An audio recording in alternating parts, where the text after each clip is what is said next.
What is the scariest story you know that is 100% true? Guy goes into a small building and dies. Later, investigator shows up and sees the body, calls 911 and then dies. Paramedics show up to help them, then die. The reason? Oxygen levels at head height were normal. Oxygen levels when bent over was basically zero. Bending over in this room killed 4 people by asphyxiation. Edit. They could breathe.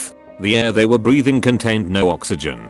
The human body can't tell the difference. My BF works in a coal mine and told me that there are places where taking a shit can kill you. Like in the story above, the oxygen level at head height is fine, but there's carbon monoxide closer to the ground. You squat to take a shit and die. Edit. Actually it's carbon dioxide not monoxide. Thank you for telling me. Sorry for the confusion.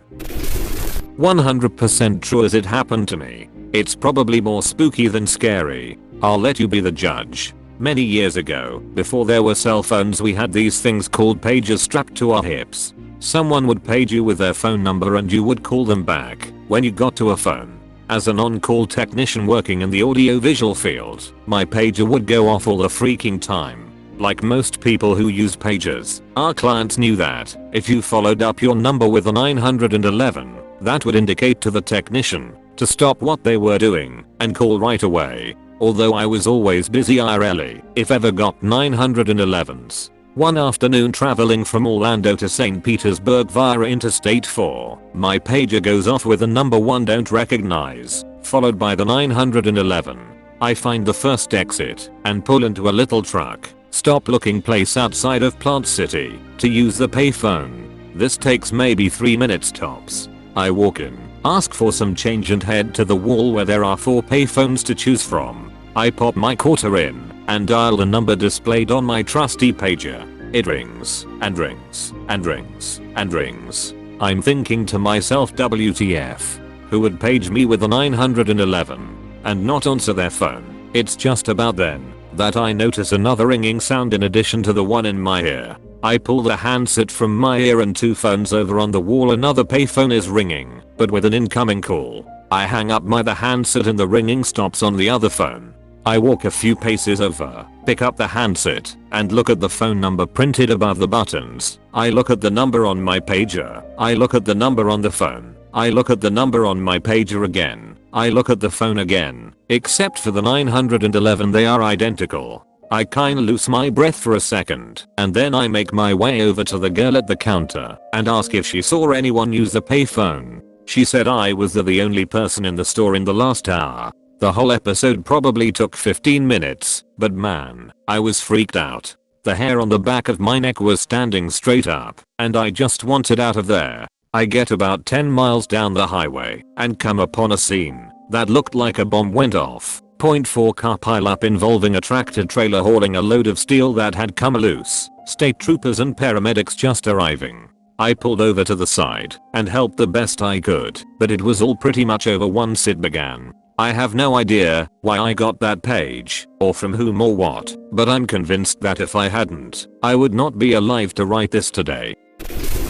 Told this here before, but once more. My friend had this neighbor who was a retired mechanic. They lived on some properties with large front lawns and long driveways. His neighbor had a couple derelict cars parked up near his garage that he took parts from occasionally. This neighbor of his started hearing noises while sitting in his living room, coming from his front yard. Every time he'd go to the window, there would be nothing there. He assumed it was a raccoon or a coyote, or whatever. He kept hearing the noise, so he'd go outside to look around, but would find nothing. He'd put out traps and occasionally catch something, yet the noise persisted. Soon, he started claiming that he was hearing voices coming from the front yard, like whispering. He'd go outside and look around the perimeter of his property, but would find nothing. It was persistent, so he'd started calling the cops. Every time the cops came and looked around and would find nothing. So they told him he needed to stop calling them for this and perhaps get a security camera or whatever. So this guy thought he was losing his mind. One summer evening he couldn't sleep, so he went to the back patio to smoke a cigarette. Suddenly, he heard voices coming from the front of his house. He put his cig out and snuck around to the front and got there just in time to see the doors to his derelict conversion van silently shut. He ran back to the backyard and went inside his home and called the police to tell them what he had seen. The police arrived and approached cold, that is without lights/sirens, and when they approached the van, the doors swung open and a bunch of people ran out in every direction. Upon searching the van, the cops found syringes and paraphernalia and determined that people were shooting up in there. A female friend in college disappeared from a party at another university in the city town 25-ish miles north of our school. She had arrived with another friend who I believe had driven. At some point she split off to play cornhole or something and was later inexplicably gone. Phone calls went to voicemail. Police were called, but she was simply missing. About 10 days later she was found by a homeless man who witnessed her crawling up to a bus stop in the city, begging for help. She had broken a leg and an arm and was in very bad shape. At the quite large party, she had her drink secretly drugged and was then led off by a group of men into their vehicle. She was taken to an apartment where she was drugged, repeatedly raped, and locked in a small room in between with a bucket to use as a bathroom. At one point, after being injected with heroin and raped, she somehow managed to convince one of her captors to allow her to use the actual bathroom to clean herself up. This bathroom had a small window to the outside, and with the shower running, she managed to squeeze out and fell from the 3rd story into a large hedge/bush. From there she crawled from the apartment complex to the road and bus stop, where the homeless man saw her and called police. Many cars stopped upon seeing her, making her captives unable to recapture her. 3 men were later arrested for the crime after surveillance cameras allowed police to locate the apartment which she jumped from. She returned to our university almost 2 years later, graduated, and became a nurse. She was obviously traumatized, never partied again, carried a gun everywhere she could, and somehow moved on with life. It was a terrifying tale none of us ever forgot. She was an 18-year-old freshman when the incident happened. A woman named Joyce Vincent died alone in her bedsit/apartment in London and wasn't found for 2 years. She was only discovered because bailiffs came to evict her from the property and instead found her decomposed body in half-skeleton form. The TV had been on and the windows had been open for 2 years. Despite the smell and the noise emanating from the apartment, no one had come sooner and found her. Because of the state her body was found in, they could only identify her through matching her teeth to a photograph of her smiling. Because there was basically no body left to study, no one knows how she passed. Her friends guess it was anything from murder to an asthma attack, but no one can ever know. It's not the most scary story in terms of its gruesomeness. Some tales in this thread have made me nauseous, but to think someone can die alone and not be found by their family or friends for so long, especially in such a densely populated city, fucking terrifies me. Nishabur train disaster in Iran is something that reminds me how death can come at any moment. A train with 51 wagons of sulfur, fertilizer, petrol and cotton wool somehow broke loose and rolled down the track about 20 kilometers until it derailed in the town of Qam, Iran. There were no humans on board. Chemical leaks ensued and authorities tried to extinguish whatever fires broke out. At one point, the whole thing explodes. And it really explodes. The whole town of Qam is literally demolished. 3 nearby towns are badly damaged, and it was heard 70 kilometers away. The wreckage continued to explode for several days after. Around 300 people died, and more than that injured. An earthquake of 3.6 on Richter scale was produced. Give award. I was working the evening shift at a gas station. Man comes in all disoriented. I go to help him out. He has a gash on his head and doesn't know where he was. I couldn't see any crashes around, so assumed he had fallen or something. Normally we are supposed to stay inside the glass shielded register area whenever anyone is in the store. I, being a nice human being, went to help while calling the police/EMS. They got there and checked him out. They thought his head may have been fractured. Took him to the ER. I went back to work. Cops stopped back by for some coffee a few hours later. They told me the guy got hit by a baseball bat trying to break into a little girl's bedroom and was wanted for rape and murder in 2 other states. I never left the register area at night again.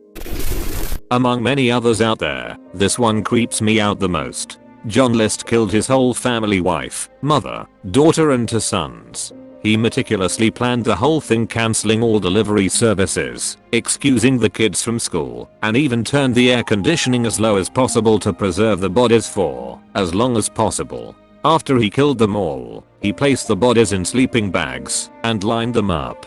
He then wrote a letter to his pastor explaining why he had to kill them. He then leaves and isn't heard from again. 18 years later he's remarried and doing the same job as before, but this time he doesn't have any children. He's finally arrested after a tip was given to the FBI. Crazy thing is that, because he planned it so well, the bodies weren't discovered until a month after the murders, so he had a huge head start and essentially started a new life in the same career and was heavily involved in a new church down in Virginia. Took 18 years to capture him. It's the spring of 2001. I was just ending my shift at a major hospital in New York. I headed back to my apartment, entertained my daughter with random conversation for a while, had a meal, and was chilling out. Business as usual. Later that night, my mother came by and took me back to the very same hospital where I worked. We were conversing in the car, and nothing seemed out of sorts at all. She never mentioned where we were headed, and I had no idea of the destination until we actually arrived. When we arrived at the hospital, I kept getting questioned about who I was, including who I really was, where I grew up, who my daughter was, where I lived, and more. Battery after battery of 3rd degree, coming out of absolutely nowhere. I had no clue what was going on, or why anyone was interrogating me this way. Fast forward to about 3 days later or so. I find myself sitting in a chair, calmly looking out at a lovely view from my apartment window. Except this wasn't my apartment. In a quiet panic, I took stock of my surroundings and realized I was at the end of a hallway and I'd been here before. It was the hospital where I worked, but it wasn't in New York. It was Portland, and it was the psych floor. In an instant, I had no idea why I was there, what day or time it was, nor what had gone on since my last shift on the floors beneath. It turns out that I was, indeed, working a regular shift several days prior. The story is that I walked off the job with no warning nor explanation, went to my mother's place, and was rambling on about what I needed to do in the city the next day. She took me to the where I reported living in New York City, complete with some bogus address and phone number. With my daughter, I was claiming that my little sister was my daughter. They admitted me, and I didn't break back into generally accepted reality for several days. When I came to, as described above, I had absolutely no idea what had happened, why I was locked up again, nor any memory whatsoever of what I'd said or done after that instant walking off of my shift. Statistically, probably no one reading this has been blessed with the misfortune of dissociative fugue.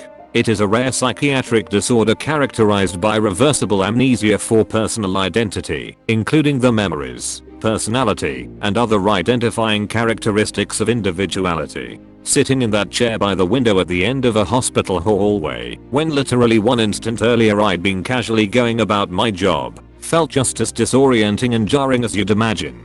I know this isn't a serial killer or drunk driver story, but it's absolutely true, and it's the single most terrifying event of my life. I wouldn't wish that instant reality shift sensation on my very worst enemy. Psychosis is a hell of a drug.